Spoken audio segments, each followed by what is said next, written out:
Hi everyone, good afternoon, if it's afternoon where you are, or happy Thursday, wherever you are in the world and watching. So I'm here today with Madeline Pratt, and Madeline and I, when did we meet? It was sometime last year. Yeah. Was it related to like a QuickBooks related thing? That's what my brain seems to think. Probably would have been Xero. Yeah. Xerocon. Yeah. So there's so much synergy in terms of the places where we've shown up, and then we realized we had a lot in common. We were sharing a lot of the same messages, and I came in and actually spoke to your network last summer, which was really good fun. And so I've invited Madeline to talk to us today, and I'm really excited. So Madeline is the CEO and founder of Fearless Foundry, and also of Women Talk Money. And that is really exciting for me because I know what it's all about and what your ethos is and what you're trying to achieve there. Can you give us a bit of background information about what it is and why you started it, and also about Fearless Foundry and what you guys do? Absolutely. So kind of background here is that my life and my career kind of unfolded in the world of technology, and particularly in technology that was interfacing directly with accountants. So when I started my career, I was working for a software company that was really focused on helping business owners navigate sales tax, and obviously anything with the word tax in it is going to be by proxy to accounting professionals. So I started at that company, and I kind of worked my way up into different technology companies. And at my last corporate role was in a position to really work more one-to-one with accounting practitioners. And one of the things that became really clear was, there was all this technology in place that was shifting the way that accountants were working, but there were not enough conversations, in my opinion, talking about the professional and personal development that accountants needed to be doing to really make something different for themselves in terms of the ways that they would work with clients. I think in the past, accountants were kind of behind the scenes type people, and it was a lot more of being a data processor. And now an accountant is expected to be quite forward thinking and to be out in front, managing client relationships. And I saw a lot of firms that were struggling to teach their teams those skills. Maybe there was an individual leader that had them. So at the time, I started building some programming that was designed to help accountants kind of build some foundational business development, personal development skills into their practice.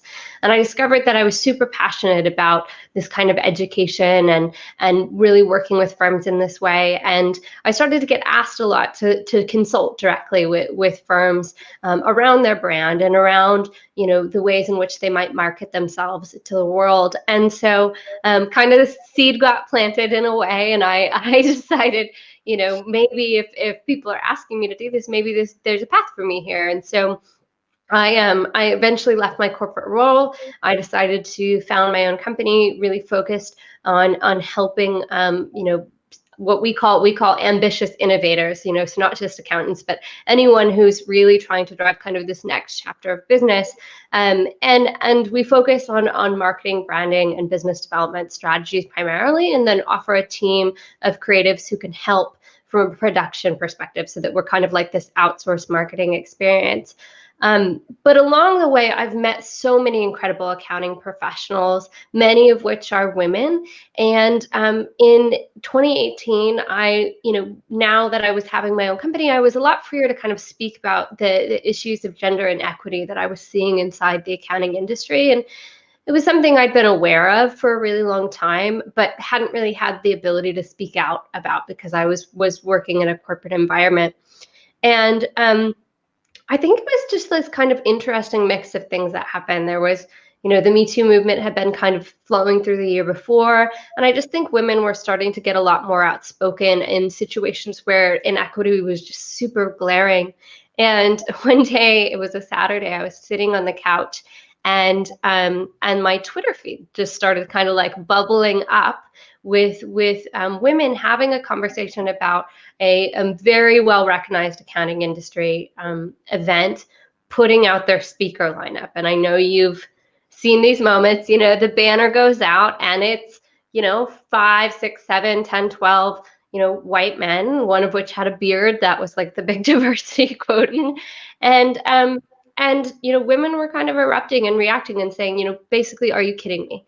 Are you kidding me that you couldn't even try to find women to be a part of this important moment? And in particularly, they were highlighting a speaking session called "The Future of Accounting," and so women were really unnerved by the fact that here we were setting up to have this really important conversation about the future of the industry, and women hadn't been invited to the table. And so this spurred a lot of energy, and I kind of captured it and just asked women speakers to submit themselves to a form that I spun up on my website. At the time, in my mind, I was like, I'm going to just build this huge guidebook, and I'm going to throw it at the head of anybody who says they can't find women speakers, because I know they're out there. I know how amazing women are. And it has turned into a speaking directory. It's turned into a community. We meet regularly, and it's one of the really big joys in my work is to work with women in the accounting profession to empower them to really take that stage while pushing that conversation and envelope for equity. So what was really interesting is I remember reading about this light bulb moment for you when you realized that there was this happening. There was these all male panels, and I know the particular event you're talking about, and know the person who collaborates all of the speakers. And whereas she's absolutely also she is amazing work in terms of the effort that she puts into creating diversity. But I remember you saying that there were conference organizers that were saying, but we just don't get women putting themselves out there. And as you just said, like there is that we can't find them. So what is that? Is that a case of they're not out there, or they're not putting themselves out there, or a mix of both? I think it's a mix of structural and what I like to refer to as the confidence gap. So from a structural perspective, a lot of these events and opportunities aren't necessarily paid in some instances, and you have to kind of build yourself up, right? And so in order to get on a main stage, the number of speaking opportunities you have to get under your belt to get to that level, or get to an invitation for a major panel discussion, you've got to show that you've your stuff, basically. And when you have events that are maybe held at times that conflict with other responsibilities, particularly if you're a mom, or you've got events that aren't paid and you're already kind of fighting the wage gap, and so you can't say yes to yet another obligation that isn't going to earn you any income. I think those are kind of some of the structural problems I see. And in particular, a lot of the women speakers I know are often expected to just show up for the moment. It's like, oh, the benefit of being here is that we're giving you a platform, as opposed to being compensated for all the energy and effort that they put into those activities. So I think that structural piece makes it harder for women to say yes.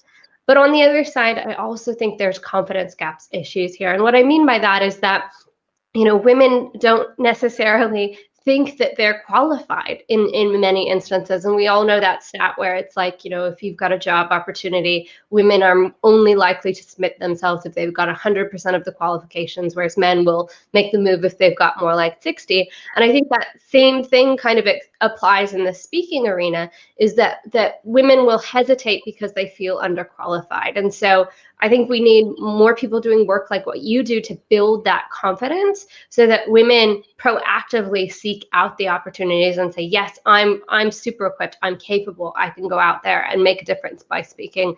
And then the last thing I think that comes to mind here is visibility. So again, this is a bit of a structural problem, but if you don't see other women out there speaking, you don't believe that you can be out there speaking. And so I know many men, didn't consider it something they might do in their career, but they look around and they see other men they know speaking and making an impact, and then they go, oh, well, if he can do it, I can do it. And the same thing goes for women. And so if we're less visible to begin with, it's harder for us, I think, to believe that we can put ourselves out there in that way. So it's really interesting because it can be a really volatile conversation in terms of talking about gender, or women in accountancy, women in finance, or women in anything really, because it can make others feel uncomfortable. And it was a bit like some of the protesting that happened in 2020 in terms of BLM and other diversity. It tends to provoke this opposite reaction, which is really interesting, because we're not saying be anti anything else. It's saying help us step up. Yeah.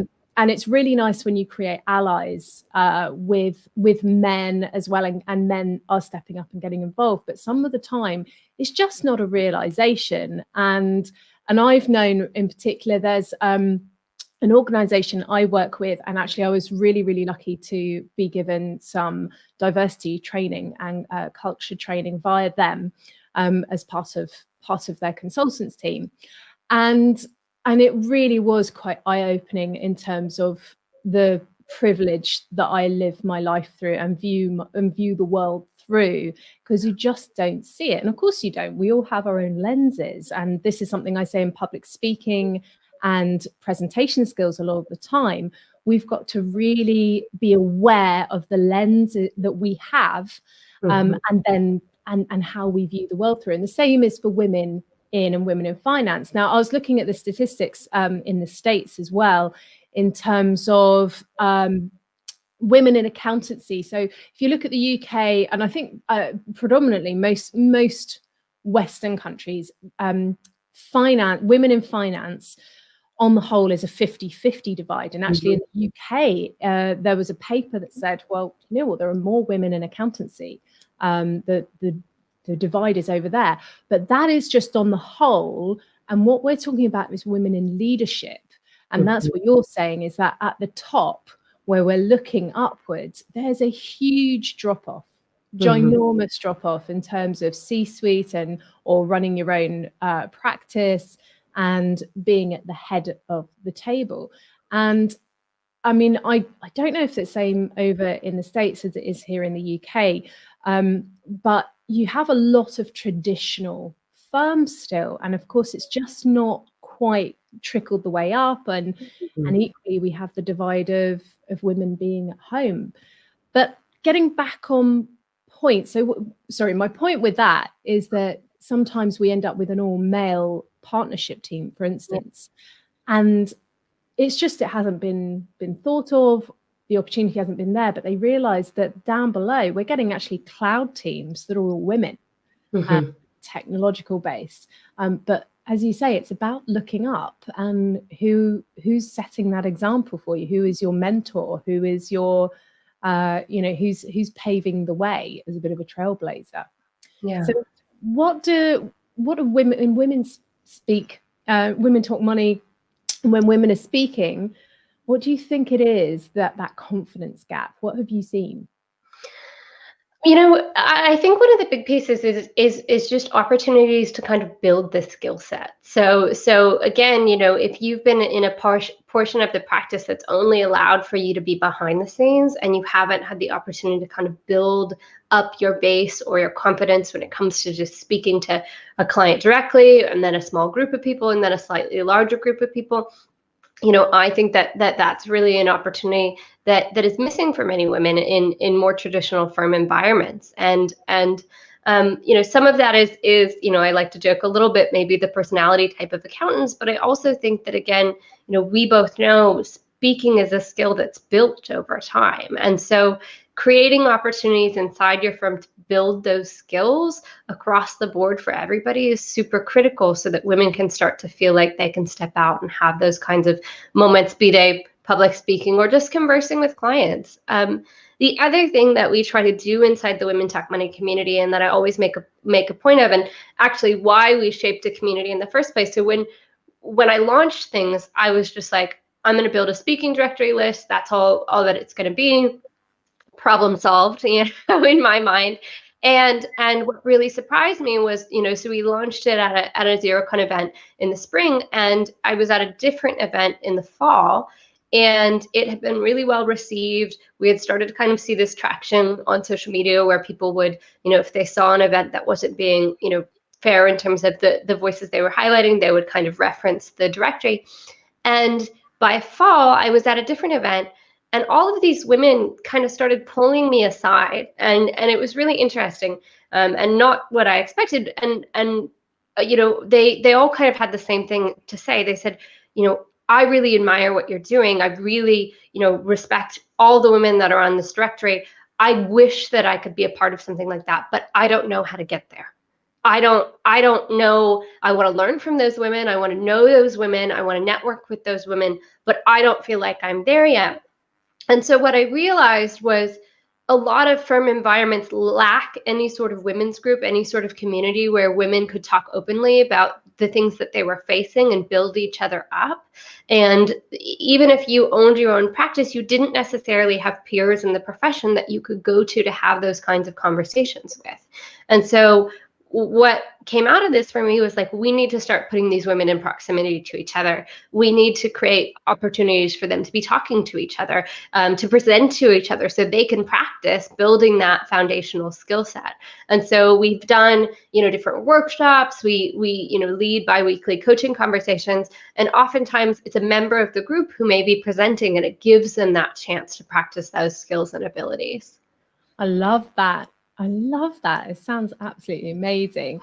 I'm totally with you there in terms of having the space and ability to get up and present. And as you just said, in terms of opportunities in a firm as well, in a practice, in terms of getting your voice out there and having a platform and having the ability to be able to speak up. And when I coach, it's interesting you said about personality profiles as well, because I do DISC personality profiling with my clients, and predominantly you always what I see is that a particular personality type, which we would associate with accountants, of course, which is very analytical. It's a high C and a low S, so very across the board reserved.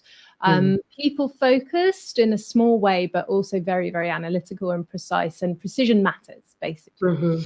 But it also means is that they get bogged down in the detail, and imposter syndrome can be a massive factor of this. Why should anyone listen to me? What have I got to say? You know, and or when they do talk, there's so much detail there that it overwhelms what is probably a predominantly very either dominant or influential set, who kind of just want the headline points. So then you end up with this barrier. So I love that you're giving this opportunity. And do you find that women, the more they do speak and the more that you give them that safe space to practice in, are they blooming? Are they growing? Yeah, absolutely. Absolutely. I mean, the thing that I love to see is the way that the women have learned from each other. And that's what excites me most. You know, I really see my role in the community at this point as being just a facilitator who puts these moments together, basically. And it's been interesting to see as well, as they grow on an individual level, the types of content they ask for. So like, my brain is very content oriented, and I've just been working on the lineup of all the sessions we're going to be doing in 2021, and the things that they're asking for are so inspiring. So early on, there were a lot of conversations that we were having around value and how to express your value to clients, and how to own your advisory value, and just how to feel really confident, particularly in like a pricing conversation or something like that. And now what we're seeing shift is like, you know, there's a real big desire for team building skills. How do I be a better leader, not just to my clients, but to my team? How do I build an organization? How do I get better at my delegation skill set? How do I shift my communication styles so that I have a bit more authority in the room? And so it's really interesting. You know, we've gotten to go on this journey over the past couple of years with these women to see, as they kind of build some of those foundational sets of confidence and sets of strengths and learn from each other, how they're reaching for kind of these more complex issues, or these new ways to kind of develop themselves and their practices. That's incredible. And as you say, then, so once you've tackled that moment of, yes, really learn from other people, feel confident and comfortable in your own skin, and then that's automatically going down into this leadership. Yeah, okay, I've got me nailed. I'm gonna sort my team out. Exactly. Yeah. That's fantastic. Oh, there's so much going on. I really want to also ask you about, as an accountant, personal brand, and what we should be looking at in terms of how you're marketing yourself, but actually what you see that they miss, but also just in terms of, as you said, speaking their value to others. Yeah, I was thinking about this a lot, as we thought about heading into this conversation, and I was trying to focus on, who are the firms that I really think do this quite well, and what makes them, stand out. And really, it's because they take time to identify what makes them different. So I think that, in the past, people kind of have viewed all firms as kind of the same, and there wasn't really an opportunity to stand out from the crowd, and you didn't necessarily want to do that. But I think that today, so many firms, the first encounter somebody might have with them is some variety of the internet, right? Whether they're going directly to the website or going to some social media platform or something like that. And people have such limited attention spans that the ability to be different is a really, really good thing. And different could be simply that you identify a vertical that you're very focused in, but you don't just share, oh, we work in, let's say hospitality, but you share why. What is the story that brought you to that line of services? What is the story that makes that industry something that you're so particularly passionate about? And in that, taking the time to really share who you are as a person.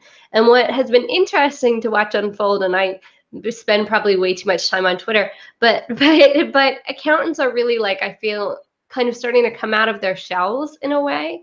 So for example, I have a firm community that I lead. It's called Firm Forum, and it's this community for firm owners that have reached a minimum of a half million in annual recurring revenue, and they get together, and they've again gotten comfortable coming out of their shells in that small group setting, and now they do it in lots of other places, and they're getting clients because of that. So we have a member of the group who he is a part of the LGBTQ community, and he really owns and embraces that in his practice and attracts clients that have been seeking him out, trying to find an accountant who identifies as part of that community. And because of that, he's built really strong relationships with his clients because he's showing who he is. And I just think that accountants need to figure out how can they bring themselves more to their business. I think that there in the past was this idea that there was the brand, that was the business, and it was all perfectly professional, and then there was who we were after hours, and those two things didn't meet. And I just think the world of business is changing. We want people who are integrated, both sides of themselves, who are not afraid to show up as their whole self in their business environment. And so when I really think about personal brand, I think that accountants just need to take the time to reflect and say, what makes me different? What makes me the ideal fit for this certain type of clients I want to serve, and then figure out how they can share those stories with the world, whether that's through their marketing or through their social media or things like that. And I think the main line of the story is just to have somewhere that you can practice and speak up and speak out, because if you are differentiating yourself and you found that if you don't have a voice, and if you don't start telling people what you think and your opinions and what then we're just lost in noise. Mm-hmm. Yeah, absolutely. Like that actually reminds me of another firm that I love here in the States, who their focus is kind of like high-end restaurants in particular. And right now, as you can imagine, with all of kind of the economic turmoil with what's going on with the pandemic, there's been all of this content, right, that's been flooded around. This is the next way to find information about the PPP process and all these loans that we've got going on in the States. And every firm and their mother has put out some sort of guide, journal, white paper, what have you, anytime these regulations come out.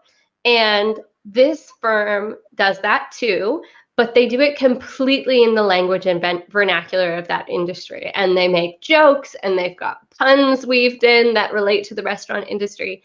And their list growth during this time has just gone, because other restaurants have been telling their friends, these people are networked together. And so they've said, oh, don't read that boring stuff. Go check this out. It's the same information, but it's translated in a way that feels good to the people who work in that industry. So I think it's just such a good example of like, when you find that voice and you share in your own way, people will really respond to it, and then they'll spread it in ways that you might not even expect. Do you know, that even makes me think it's not just about for accountants in practice who are building, but any accountant or professional anywhere, even if they're working for that business, that's networking. It's one-on-one networking. With the reason why you go out and meet people face to face and you have conversations is because you go, hey, you're my kind of person. Mm-hmm. And I just find it's not that I like you and versus I don't like someone else. Although I know we use the phrase like, know, and trust, but it's like, it's easy for me to connect with you, and it's easy for me to have a conversation with you and understand each other. And from that point of view, almost that's where I feel that we don't put enough emphasis on the ROI of communication and connection, because that's how business has been done. That's why people go out on the golf course, or why we have conferences, or why we have all of these things. And my newest favorite phrase at the moment is, there's a reason why it's a presentation, not an email.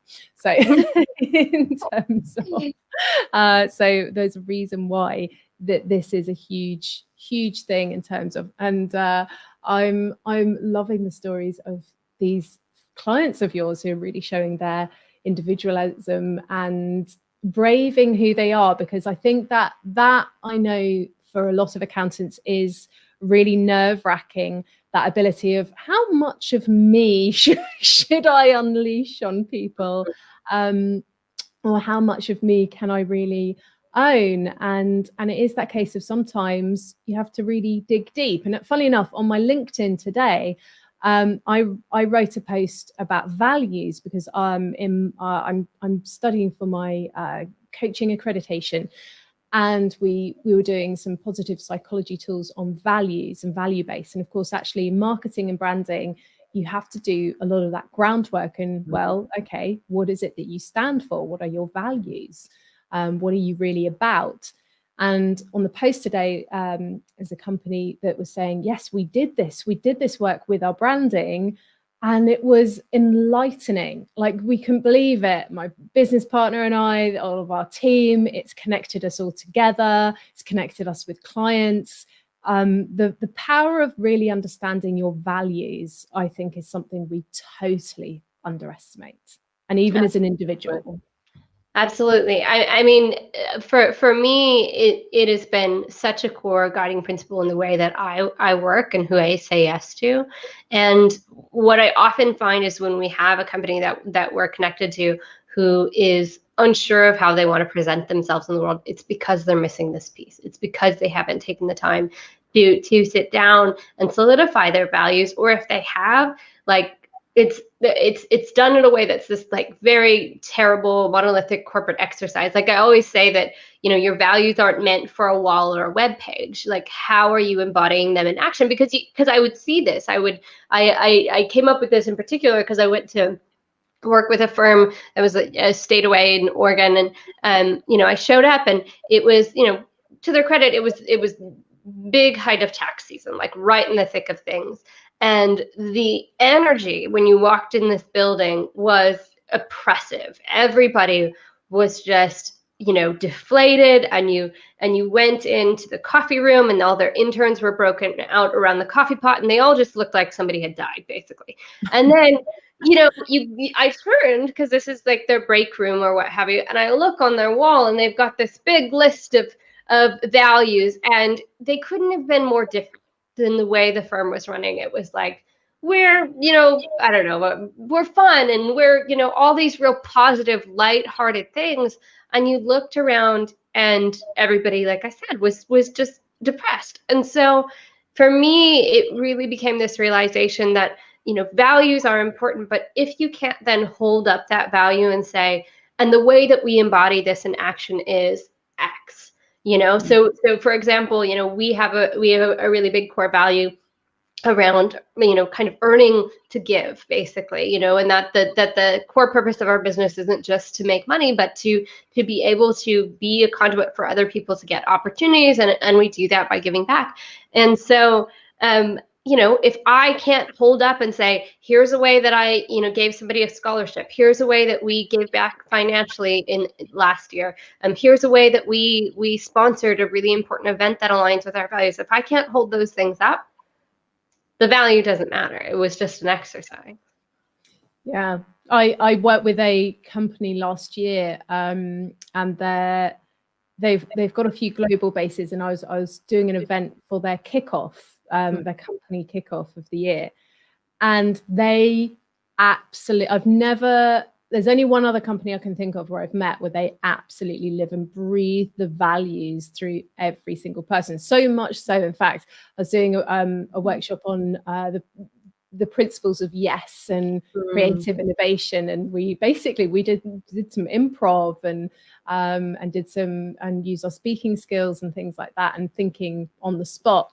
But each value was used as a theme. So we used the value, and they knew them. They used them to make decisions. It combined people from Europe and America and Asia, and it was just, and so they're almost like have a language between everyone that's the company, and breathe it through. But it wasn't superficial at all, because they genuinely believed in them, and it was really amazing to be with this super fun company.